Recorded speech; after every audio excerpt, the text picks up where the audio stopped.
After completing your PhD जब आप job market में एंटर करोगे तो आपको औरों से अलग दिखना होगा, तो आपके पास कुछ क्वालिटीज भी अच्छी और औरों से अलग होनी चाहिए। तो हमेशा सीखने की अगर आप कोशिश करते हैं। Student, welcome to my YouTube channel. आज के इस वीडियो का टॉपिक है पीएचडी केमिस्ट्री के बाद क्या स्कोप है, क्या अपॉर्चुनिटीज हैं, उनको हम समझने की कोशिश करेंगे। तो आप भी अगर एमएससी केमिस्ट्री में हैं, आप चाहे बीएससी कर रहे हैं, आगे चलकर अगर आपका ड्रीम है पीएचडी करना, तो आज का ये वीडियो आपको जरूर देखना चाहिए।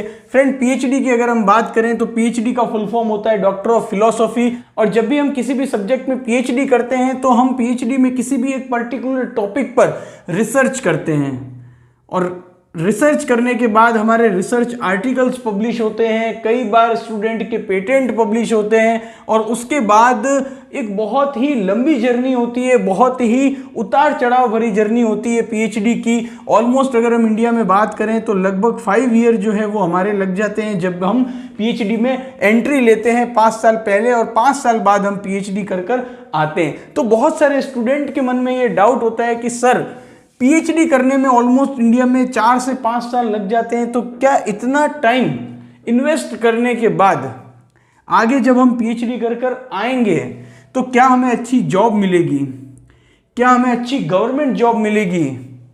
जॉब अगर हमें मिलती है तो उसमें हमारी जो सैलरी होगी वो कैसी होगी? ये जो सारे डाउट होते हैं वो स्टूडेंट के मन में होते हैं। और साथ ही साथ ये भी होता है कि प्लेसमेंट होगा या नहीं होगा, अगर प्लेसमेंट नहीं होगा तो हमें जॉब कैसे मिलेगी? बहुत सारे डाउट्स होते हैं स्टूडेंट के मन में।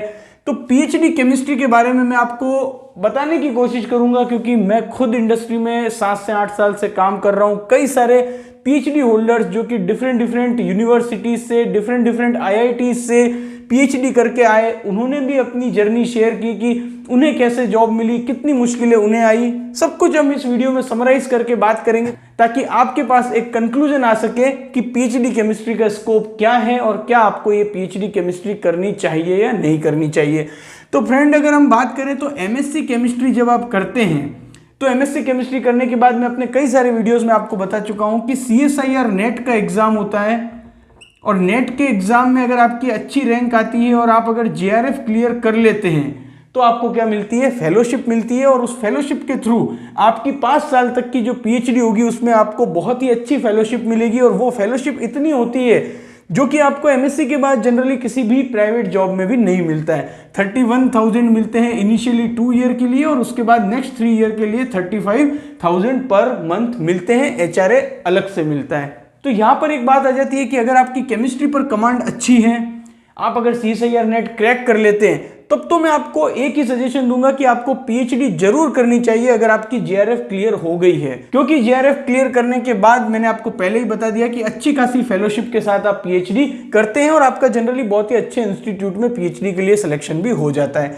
अब जो नई खबरें आ रही हैं, जो नई न्यूज आ रही है, न्यू एजुकेशन पॉलिसी, जैसा कि आपको पता है कि अब बहुत सारे एजुकेशन के जो सेक्टर्स हैं उनमें इंप्लीमेंट होने जा रही है। तो अब हो सकता है कि आने वाला जो सेशन है 2022, उसमें सीएसआईआर नेट अगर आप क्लियर करते हैं तो ही आपको पीएचडी में एडमिशन भी मिलेगा। क्योंकि हम ये देख रहे हैं कि बहुत सारे ऐसे स्टूडेंट हैं जो कि पीएचडी केमिस्ट्री कर रहे हैं लेकिन उन्हें आगे जॉब नहीं मिल पा रही है। तो इसी वजह से क्वालिटी ऑफ एजुकेशन लाने के लिए यूजीसी का ये नया नियम आ सकता है। कई सारे न्यूज में मैंने देखा है कि आने वाला जो एकेडमिक सेशन है उसमें ये रूल लागू हो सकता है। तो अब आपको नेट अगर आप क्लियर करोगे तो ही आप पीएचडी कर पाओगे। पहले क्या होता था कि कोई भी यूनिवर्सिटी का एंट्रेंस अगर आप क्लियर करते हो तो आप उस यूनिवर्सिटी से पीएचडी कर सकते थे। तो डेफिनेटली अगर ये मूव आता है तो पीएचडी केमिस्ट्री करने वालों की जो स्टूडेंट है उनका नंबर क्या हो जाएगा? कम। तो वहां पर आपकी जो चांसेस होंगे आगे जॉब मिलने के वो भी क्या हो जाएंगे? ज्यादा हो जाएंगे। तो डेफिनेटली अगर ये रूल इंप्लीमेंट होता है तो इससे भी जॉब अपॉर्चुनिटीज जो है उसमें इंक्रीज होगा, जॉब अपॉर्चुनिटीज मिलने के जो चांसेस है वो भी बढ़ेंगे। तो पीएचडी केमिस्ट्री करने के बाद इंडस्ट्रीज में क्या क्या अपॉर्चुनिटीज हैं? तो फ्रेंड्स, मेरा खुद का जो एक्सपीरियंस है, मैंने देखा है कि अगर आप ऑर्गेनिक केमिस्ट्री से, ऑर्गेनिक सिंथेसिस से रिलेटेड, मेडिसिनल केमिस्ट्री से रिलेटेड या फार्मास्यूटिकल केमिस्ट्री से रिलेटेड अगर किसी भी ब्रांच में पीएचडी करते हैं, यानी कि अगर आपकी पीएचडी में सिंथेसिस पार्ट अगर इन्वॉल्व है, तो आपको आगे चलकर जॉब के ज्यादा अच्छे चांसेस होते हैं। क्योंकि पीएचडी केमिस्ट्री करने के बाद हम कहते हैं कि हमें प्राइवेट फील्ड में जॉब मिलेगी, लेकिन कौन सी प्राइवेट फील्ड में मिलेगी? जहां पर आपकी पीएचडी का जो टॉपिक था उससे रिलेटेड काम होता होगा, जहां पर आपका जो टॉपिक है उससे रिलेटेड वर्क होगा, उस इंडस्ट्री में आपको जॉब मिलेगी। और इंडिया में जो मोस्टली इंडस्ट्रीज हैं जो कि केमिस्ट्री स्टूडेंट के लिए जॉब प्रोवाइड करती है, वो कौन सी है? या तो फार्मा फील्ड है या फिर वो अगर सीआरओ है। इसके अलावा भी प्लेंटी ऑफ अपॉर्चुनिटीज अवेलेबल होती है केमिस्ट्री स्टूडेंट के लिए, लेकिन हम यहाँ पर स्पेसिफिकली बात कर रहे हैं पीएचडी होल्डर के लिए, क्योंकि एक पीएचडी केमिस्ट्री जब भी इंडस्ट्री में जाएगा तो उसकी एमएससी का जो स्टूडेंट होता है उससे अपर रैंक होगी, इस वजह से उनकी अपॉर्चुनिटी भी क्या होती है? कम होती है। तो ये जो दो ऐसी इंडस्ट्री है जिसमें मैं कंटिन्यूसली देखता हूं कि पीएचडी के लिए जो अपॉर्चुनिटीज आती है वो काफी ज्यादा आती है, क्योंकि यहां पर ब्रेन स्टॉर्मिंग भी काफी ज्यादा करनी पड़ती है। क्योंकि अगर आप किसी फार्मास्यूटिकल आरएनडी में है, सीआरओ की आरएनडी में है, तो यहां पर आपको वो ब्रेन चाहिए होता है, और इस वजह से वहां पर वो इंडस्ट्रीज पीएचडी होल्डर को ज्यादा रिक्रूट करती है। क्योंकि मोस्टली जो कुछ इंडस्ट्रीज होती है उनकी सोच कैसी होती है कि अगर हमारा काम एक एमएससी होल्डर से ही चल रहा है तो हम क्यों ज्यादा पेमेंट देकर पीएचडी केमिस्ट्री को रिक्रूट करें। ये ऐसी सोच बहुत सारी कंपनीज की होती है, लेकिन जहां पर बात आ जाती है क्वालिटी की, जहां पर बात आती है ब्रेन स्टॉर्मिंग की, जहां पर बात आ जाती है कि कुछ कंपनीज होती है जिनके कि फॉरेन के क्लाइंट होते हैं, तो उनको आगे शो करना होता है कि यस हमारे पास इतने नंबर ऑफ पीएचडीज भी हैं, तो इस वजह से उन इंडस्ट्रीज में पीएचडी होल्डर का रिक्रूटमेंट होता है। आप अगर देखेंगे कंटिन्यूसली बहुत सारी ऐसी आरएनडी कंपनीज हैं, रिसर्च एंड डेवलपमेंट ऑर्गेनाइजेशंस हैं जो कि न्यू मॉलिक्यूल्स पर काम कर रहे हैं, जो कि एग्जिस्टिंग मॉलिक्यूल के प्रोसेस डेवलपमेंट पर काम कर रहे हैं, या कुछ भी तरीके से अगर उनमें आरएनडी एक्टिविटी होती है तो वो हमेशा पीएचडी होल्डर को रिक्रूट करते हैं। तो अब आप देखेंगे कि ऐसी इंडस्ट्रीज में पीएचडी होल्डर के लिए रिक्वायरमेंट है और आने वाले समय में भी रिक्वायरमेंट रहेगी।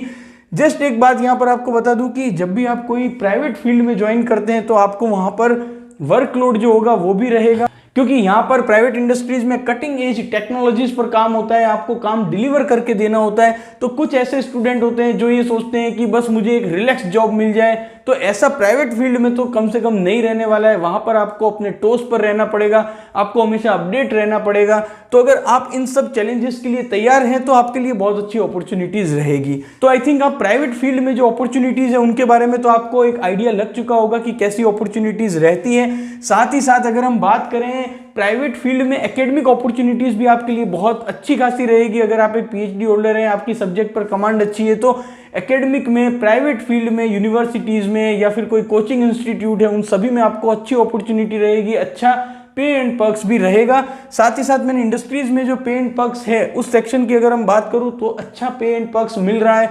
करंटली हम देख रहे हैं कि लगभग 7 से 8 लाख पर एनम का पैकेज ऑफर हो रहा है पीएचडी होल्डर को। तो अगर आपकी एक्सपेक्टेशन बहुत ज्यादा है तो हो सकता है कि आपको कोई इंडस्ट्री ऑफर कर दे, लेकिन जो एवरेज पैकेज है वो मैंने आपको बताया उतना अभी ऑफर हो रहा है। अब बात करते हैं कि गवर्नमेंट जॉब की। तो गवर्नमेंट जॉब में हम सभी जानते हैं कि अगर आप किसी भी कॉलेज में एज ए लेक्चरर अगर आप रिक्रूट होना चाहते हैं तो उसके लिए आपके पास या तो CSIR नेट होना चाहिए या आपके पास पीएचडी केमिस्ट्री होना चाहिए, और अगर आप किसी यूनिवर्सिटी कॉलेज में पढ़ाना चाहते हैं तो PhD is a must qualification. तो जब भी कोई गवर्नमेंट जॉब की वैकेंसी आती है वहां पर आपको एग्जाम देना होगा। अगर आपका सिलेक्शन हो जाता है फिर आपका इंटरव्यू होगा, और सब कुछ अगर सही रहता है तो आपको गवर्नमेंट में भी अपॉर्चुनिटी मिल सकती है। कई बार हम बहुत ज्यादा एक्सपेक्टेशन रख लेते हैं, तो ऐसा नहीं है। हो सकता है कि पीएचडी केमिस्ट्री आप करें, उसके बाद 2 से 3 महीने 4 महीने आपको जॉब के लिए सर्च करना पड़े, ऐसे चांसेस होते हैं। क्योंकि इंडिया में आपने देखा होगा कि अगर आप IIT से भी पीएचडी कर लेंगे तो भी ऐसा नहीं है कि डायरेक्टली आपको कैंपस प्लेसमेंट मिल जाए। आपको अपने नेटवर्क के थ्रू, अपने फ्रेंड्स के थ्रू, अपने सीनियर्स के थ्रू, अपने जो गाइड है उनके थ्रू आपको जॉब के लिए सर्च तो करना ही होगा। मैंने कई ऐसे IIT से पीएचडी, इसके अलावा जो इंडिया के टॉप इंस्टीट्यूट हैं, आइजर्स हैं, वहां से भी पीएचडी है, लेकिन उन्हें भी 2 से 3 महीने जॉब के लिए सर्च करना पड़ा, उसके बाद उन्हें जॉब मिली। तो थोड़ा सा पेशेंस हमें रखना ही होता है। और उसके अलावा बात करें तो पीएचडी केमिस्ट्री करने के बाद एक और अच्छी अपॉर्चुनिटी रहती है, वो होती है पोस्ट डॉक। अब कई सारे ऐसे बच्चे होंगे जिन्हें पोस्ट डॉक के बारे में नहीं पता। तो फ्रेंड्स, जब आप पीएचडी कर लेते हैं उसके बाद आप पोस्ट डॉक्टरेट के लिए भी अप्लाई कर सकते हैं। पोस्ट डॉक्टरेट में भी पीएचडी के जैसे ही काम होता है, आपको वहां पर भी एक गाइड के अंडर में काम करना है, और ये भी एक तरीके की जॉब ही होती है। अगर आपको फॉरेन में अच्छी पोस्ट डॉक अच्छे प्रोफेसर की लैब में मिल जाती है तो आपको वहां पर अच्छा पे एंड पर्क्स भी मिलेगा।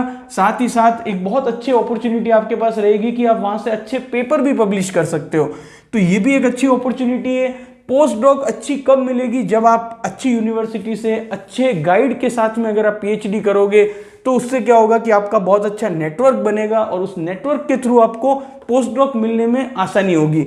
एग्जाम्पल के तौर पर आप जिस गाइड के अंडर में पीएचडी कर रहे हो या फिर आप जिस इंस्टीट्यूट से पीएचडी कर रहे हो, वहां से आपके गाइड के अंडर में जो एक पीएचडी कर रहा था कैंडिडेट, वो अगर फॉरेन में किसी यूनिवर्सिटी में उसको पोस्ट डॉक्टरेट मिलती है तो डेफिनेटली आप भी जब वहां से पीएचडी कर रहे हो उस इंस्टीट्यूट से, तो आप जो वो कैंडिडेट है जो कि फॉरेन में पोस्ट डॉक्टरेट में जिसका सिलेक्शन हुआ है, आप उससे जब रेगुलरली टच में रहोगे तो आपको भी आइडिया मिलता रहेगा कि कैसे आपको अप्लाई करना है और कैसे आपकी भी प्रोबेबिलिटी और आपके भी चांसेस बढ़ सकते हैं पोस्ट डॉक्टरेट के लिए। तो फ्रेंड्स, मैंने इस वीडियो में आपको एक्सप्लेन कर दिया कि पीएचडी केमिस्ट्री करने के बाद इंडस्ट्रीज में क्या अपॉर्चुनिटी रहती है, गवर्नमेंट जॉब में क्या अपॉर्चुनिटी रहती है, पोस्ट डॉक्टरेट भी आप कर सकते हो। फ्रेंड्स, कई बार क्या होता है कि कुछ ऐसी अपॉर्चुनिटीज भी हमारे सामने आ जाती है जिनका हमें पता ही नहीं होता है। कई बार इंडस्ट्रीज में क्या होता है कि पीएचडी होल्डर्स के लिए, जिनके पास पीएचडी है, उनके लिए कई सारी अलग अलग अपॉर्चुनिटीज भी आती है। जब आपके पास कुछ 3 to 4 इयर्स का एक्सपीरियंस हो जाएगा तो हो सकता है कि आप जो केमिस्ट्री से रिलेटेड और भी अलग अलग अपॉर्चुनिटी भी एक्सप्लोर कर सकते हो।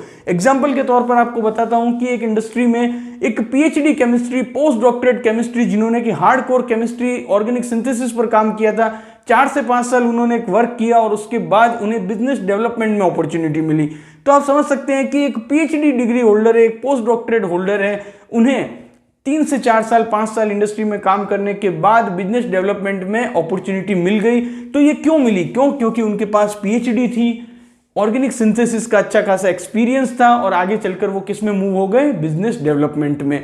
तो ये बहुत सारी ऐसी अपॉर्चुनिटीज होती है जो कि आने वाले टाइम में धीरे धीरे हमारे लिए ओपन हो जाती है। सबसे पहली बात यही होती है कि अगर आपके पास डिग्री होगी तो डेफिनेटली ग्रो करने का जो चांसेस होगा वो आपके पास अच्छा होगा। मैं हमेशा अपने वीडियोस में कहता हूं कि अगर आप एक मास्टर डिग्री होल्डर है और एक जो दूसरी तरफ एक पीएचडी डिग्री होल्डर है, तो जो ग्रोथ होगी वो मोस्ट ऑफ द केसेस में आप देखोगे कि पीएचडी डिग्री होल्डर की जो ग्रोथ होती है वो अच्छी होती है। तो डेफिनेटली कई बार स्टूडेंट को लगता है कि हमने जो 5 ईयर इन्वेस्ट किए थे वो वर्थ है या नहीं है। ऐसा बिल्कुल भी नहीं है, वो जो टाइम होता है वो वर्थ होता है। लेकिन हमेशा मैं कहता हूं कि जब आप अपने 4 से 5 साल पीएचडी में देते हो तो हमेशा कोशिश करो कि अच्छे से अच्छा सीखने की कोशिश करो। हमेशा ये ट्राई करो कि अच्छे रिसर्च पेपर आप पब्लिश कर पाओ। केमिस्ट्री पर आपकी कमांड भी आप अच्छी बनाने की कोशिश करो। साथ ही साथ नया हमेशा सीखते रहो, जिससे कि जब आप आफ्टर कंप्लीटिंग योर पीएचडी, जब आप जॉब मार्केट में एंटर करोगे तो आपको औरों से अलग दिखना होगा। तो आपके पास कुछ क्वालिटीज भी अच्छी और औरों से अलग होनी चाहिए। तो हमेशा सीखने की अगर आप कोशिश करते रहोगे तो आपके लिए जॉब अपॉर्चुनिटीज हमेशा बनी रहेगी। आई होप ये वीडियो आपके लिए हेल्पफुल होगा। Thank you for watching this video.